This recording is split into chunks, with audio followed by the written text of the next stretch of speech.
Hi family, akkam jirtu fayyaa keessanii nagaa keessaniitiin gichaa guyyaa rantana viidiyoo takkan qabadhee dhufee jira. Viidiyoo kana immoo hamma xumuraatti daawwachuu dandeessan tura isiniin jechaaga. Viidiyoon kun yoo isin fayyadde like gochuudhaan ga channel kana immoo join gochuudhaan Telegram jechuudha. Join gochuudhaan ga kan YouTube gatu immoo subscribe godhumaatti channel kiyyaatti dabalamaa isiniin jechaaga.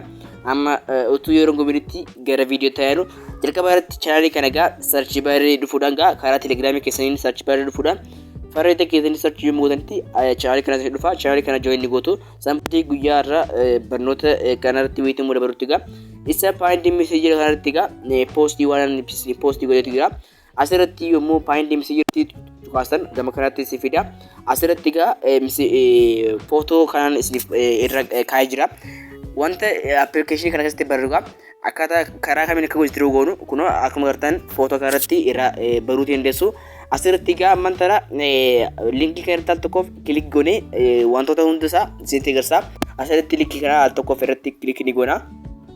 Sanbooddee ga mantara erga linkii irratti kilik goone booddee gama applicationichaa nu geessa jechuudha. Yookiin immoo gama Play Store nu geessa. Yoo isin dhufne ta'e gama Play Store isin geessa jechuudha. Sanbooddee install ni gootu. Anamma gama Play Store keessa kiyyaa nagalchee sanbooddee waan Play Store keessa buusa jiru jechuudha. Kana application qaxxaa nagalchaa jechuudha. Application interface isa kana fakkaata. Application isa kana jechuudha. Asirratti inni kun egaa akka popo live waan ta'eef live ta'uudhaan wantoota garaagaraa egaa ni bartuu sirraa mantana asirratti egaa application kana irratti egaa warroonni Itoophiyaa yookiin immoo filaagii Itoophiyaa asitti argamu jechuudha. Warroota biyya alaatii Egypt maal kana hundatu asitti argama jechuudha. Asirratti egaa application kana irratti kunoo wantoota kanatti jechuudha. Yeroo jalqabaa irratti asirratti home jira, message jira, profile jira. Asirratti egaa profile yeroo tal tokkoof kilik ni goona.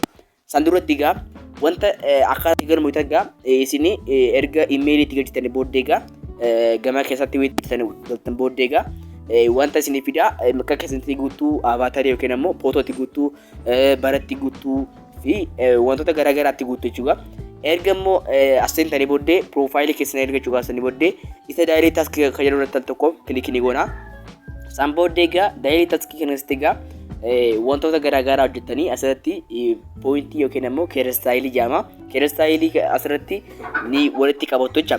Keer staayiliin kun egaa baay'ee akka poointii popo live keessatti kan baay'ee isa withdraw godhuudhaaf ta'udha jechuudha. Amma asirratti egaa application kanatti yeroo jalqaba isin ta'etti egaa face verification guutisin jira. Face verification erga guutanii booddee asitti egaa waan complete gootanii booddee receive ni godhatu jechuudha. Wanta isiniif kennu kana receive ni godhatu. San booddee egaa ammaan tana isaan lameennan kana isiniif kenna. San booddee amma receive godhee wantoota hojjennu isinitti agarsiisa jechuudha. Asirratti illee daayilii check illee gochuu dandeessu.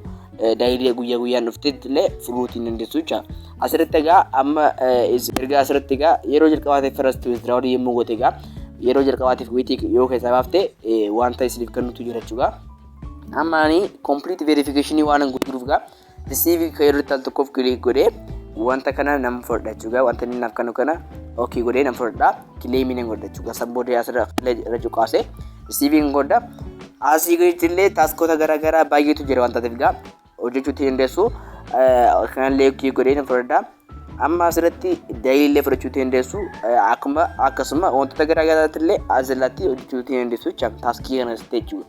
Kuno wantoota garaagaraa taasisaa nama invite gochuudhaan jechuun namoota baay'ee affeeruudhaan illee maallaqa akka dandeessu. Asirratti egaa karaa ittiin maallaqa argattan keessaa inni jalqabaa itti garsan jira jechuudha. Daayiliidha. San booddee invite friend to speaker tokkoof kilikii weetii gootetti egaa asirratti egaa invite friend namootaaf yommuu affeertanii ispiiniin isiniif dabala yookiin tikeetii isiniif kennama. Tikeetiin egaa ispiinii gochuudhaan doolaarii keessan oofachuu dandeessu jechuudha. Amma ani doolaarii tikeetii lama qaba. Sani namootaa fi sheerii godhee kanan arkadhe jechuudha. Asirratti ispiinii lammaffaan ispiinii lamaan qaba. Isa kanarratti egaa go kan irratti al tokkoof kilikii godhee yommuu ispiiniin kun kashkarakaree jechuun namootaaf asirratti kashkarakaree yommuu keessa wanta keessa sanduuqa keessa bu'ee wanta isiniif kan dhugaa baay'ee guddaa ta'uu danda'a xiqqaa ta'uu danda'a akkuma wanta keessanii jechuudha. Akkuma carraa keessaniiti asirratti kun kiristaayilii 46 gama gubbaa kanarratti kiristaayilii 50 guutiiti doolaarii dabarfatu isin jaa 50 guuteetti jechuudha doolaarii dabarfata. Amma asirratti aan waytan al tokko feeratti gogodee cuqaasu kuno wanta naaf kan ilaalla kuno kiristaayilii 65 fudhadhee jira akkuma isin wanta keessanitti jechuudha. Akkuma carraa keessaniiti asirratti ispiinlee gochuudhaan gaa maallaqatti doolaarii keessan dabalchuu dandeessu. 50 wayitii guuteetti doolaarii keessan fudhachuu dandeessaa jecha. Amma asirratti gaa kuni baay'ee isa salphaadha yaada. Amma asirratti invite yommuu gooteetti gaa ruulii isaa maali kan jedhutti isteersaa. Isa immoo san duratti isa kanarratti gaa maayikii yookiin immoo paartii taa'uudhaan jechuudha daqiiqaa 10 minitii jechuudha 10 minitii jechuudha kanarratti gaa daqiiqaa 10 taa'uudhaan spiin takka argatanii warroonni invite dandeenye jechuudha kan immoo hin barbaanne maayikii seebiidhaan yookaan immoo paartii seebiidhaan kan argachuuti spiin takka argachuu dandeessan jechuudha. Amma asirratti warroonni immoo invite barbaadan yookiin invite gochuu dandeessan asirratti kan dhiiraa fi dhalaadhaa garagara jechuudha. Kan dubaraa fi dhiiraa garagara akkamitti maalii fi kuni spiiniin isa dhiiraa yommuu gooteetti spiin takka argattanii yommuu dhalaa gootan yookaan immoo dubara yommuu gooteetti spiin lama argattan jechuudha. Akkasuma spiin yommuu dubara 10 gootan immoo spiin akkasuma spiin 20 argattaa jechuudha. Akkatti spiin baay'ee invite isa baay'ee salphaadha jechuudha. Akkaataa kanaan hojjechuu dandeessanii karaa kanallee invite gochuu jechuudha. Amma asirratti doolaarii kunoo akkuma agartan doolaarii 46 qaba doolaarii 46 qaba akkasitti doolaarii 50 ittiin guutee dabarfachuu hin danda'a jechuudha. Amma karaa biraan immoo karaa kanarratti inni biraa gaa asirratti gaa isa kanarratti gama gubbaa kanarratti wayitii ilaaltaa kiristaayilii 500 fi kooyinii 0 qaba jechuudha. Kiristaayilii fi kooyinii asirratti argama. Fakkeenya ammaan tana keessaa baasuu deemnu yommuu ta'e jechuudha. Isa kiristaayilii yeroo itti tokkoof kilik goone jechuudha. Wantoota sana hojjetu waan taateef gaa isaan sana hojjetan maayikii seenuudhaan invite gochuudhaan wantoota kana hojjetanii asirratti gaa karaa ittiin baafnu keessaa isa tokko jechuudha. Asirratti kiristaayilii keessa wayitii galuutti gaa exchange fi kashaawutii keessa nu galchaa. Exchange kun egaa maallaqa gara kooyinii jijjiiruu kooyinii gara kiristaayilii jijjiiruu akkas gochuudha jechuudha. Exchange karaa immoo kashaawutii keessa yommuu dhufnetti egaa keessaa baasuudha jechuudha. Keessaa baasuun karaa ittiin keessaa baafnu ni agarsiisa. Asirratti gaa piriisirratti kaaransii keessan fudhatu egaa asirratti maal gootu karansiin baay'eetu jira waan taateef gaa asirratti al tokkoof kilikii ni goona. Isaan booddee egaa gama keessaatti nu fida. Asirratti USDT, ePay, Egypt, Morocco, Philippines, Nigeria hedduu jira jechuudha. Gama gadiitti hedduutu argama. Hanga gama gadiitti jira jechuudha inni kuni. Fakkeenyaaf ani USDT yoo fudhadhate USDT fudhadhaa. Amma gadiitti Itoophiyaan illee ni jira ETB, ePay, ETB USDT hanga gadiitti argama. Amma scroll down gochuudhaan illee Itoophiyaa ni jira jechuudha. ETB maallaqa Itoophiyaa birrii ni jira. Asirratti fakkeenyaaf Itoophiyaa kanarratti al tokko wayitii fudhadhugaa. Fakkeenyaaf asirratti inni fudhadhaa. Isaan booddee gama kana na fida jechuudha. Teelee birrii mobile wanta baankii daldala Itoophiyaa jechuudha.